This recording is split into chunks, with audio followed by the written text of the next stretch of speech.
नमस्कार, आप देख रहे हैं द रोसो न्यूज। आज की सबसे बड़ी खबर बाबा बागेश्वर यानी धीरेन्द्र कृष्ण शास्त्री के एक बयान ने देश भर में सियासी तूफान खड़ा कर दिया है।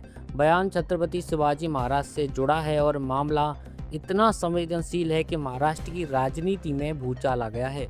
आखिर ऐसा क्या कहा गया और क्यों मचा है इतना बवाल, आइए आपको पूरी खबर विस्तार से बताते हैं। दरअसल नागपुर में कार्यक्रम के दौरान धीरेन्द्र कृष्ण शास्त्री ने दावा किया कि छत्रपति शिवाजी महाराज लगातार युद्धों से थक गए थे और वो समर्थ रामदास स्वामी के पास गए। इतना ही नहीं, उन्होंने कहा कि शिवाजी महाराज ने अपना मुकुट उतारकर रामदास स्वामी के चरणों में रख दिया था और उनसे राज्य संभालने का अनुरोध किया था।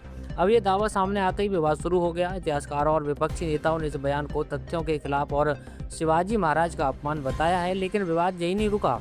धीरेन्द्र कृष्ण शास्त्री ने एक और बयान दिया जिसमें उन्होंने हिंदुओं से 4 बच्चे पैदा करने की बात कही और सुझाव दिया कि उनमें से एक को राष्ट्रीय स्वयंसेवक संघ यानी आरएसएस को समर्पित कर देना चाहिए। इन बयान ने आग में घी डालने का काम किया। अब जरा राजनीतिक का तापमान ही देखिए। कांग्रेस, शिवसेना, उद्धव गुट और एनसीपी शरद पवार गुट सभी ने इस पर तीखी प्रतिक्रिया दी है।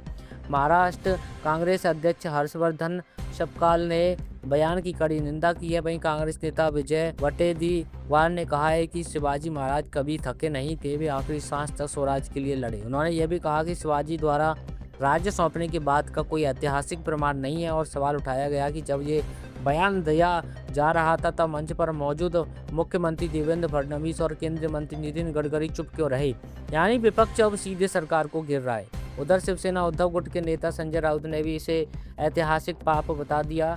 यहाँ तक उन्होंने कहा कि आरोप लगाया कि मायावती सरकार ऐसे बयानों को मंच दे रही है और इससे शिवाजी महाराज के गौरव का अपमान हो रहा है। राउत ने यह भी कहा कि पहले सिंधुदुर्ग में शिवाजी की प्रतिमा गिरने का मामला और अब इस तरह के बयान, ये सब बेहद दुर्भाग्यपूर्ण है। अब बात एनसीपी शरद पवार गुट की भी कर लेते हैं। विधायक रोहित पवार ने साफ मांग कर दी कि महाराष्ट्र में बाबा बागेश्वर पर प्रतिबंध लगाया जाना चाहिए। वहीं जितेंद्र आव्हाड ने बिना शर्त माफी की मांग कर दी है। यानी मामला अब सिर्फ बयान तक सीमित नहीं है, ये राजनीतिक टकराव में बदल चुका है और माफी की भी मांग उठाई जा रही है। लेकिन इस पूरे विवाद के बीच मुख्यमंत्री देवेंद्र फडणवीस का बयान भी सामने आया है।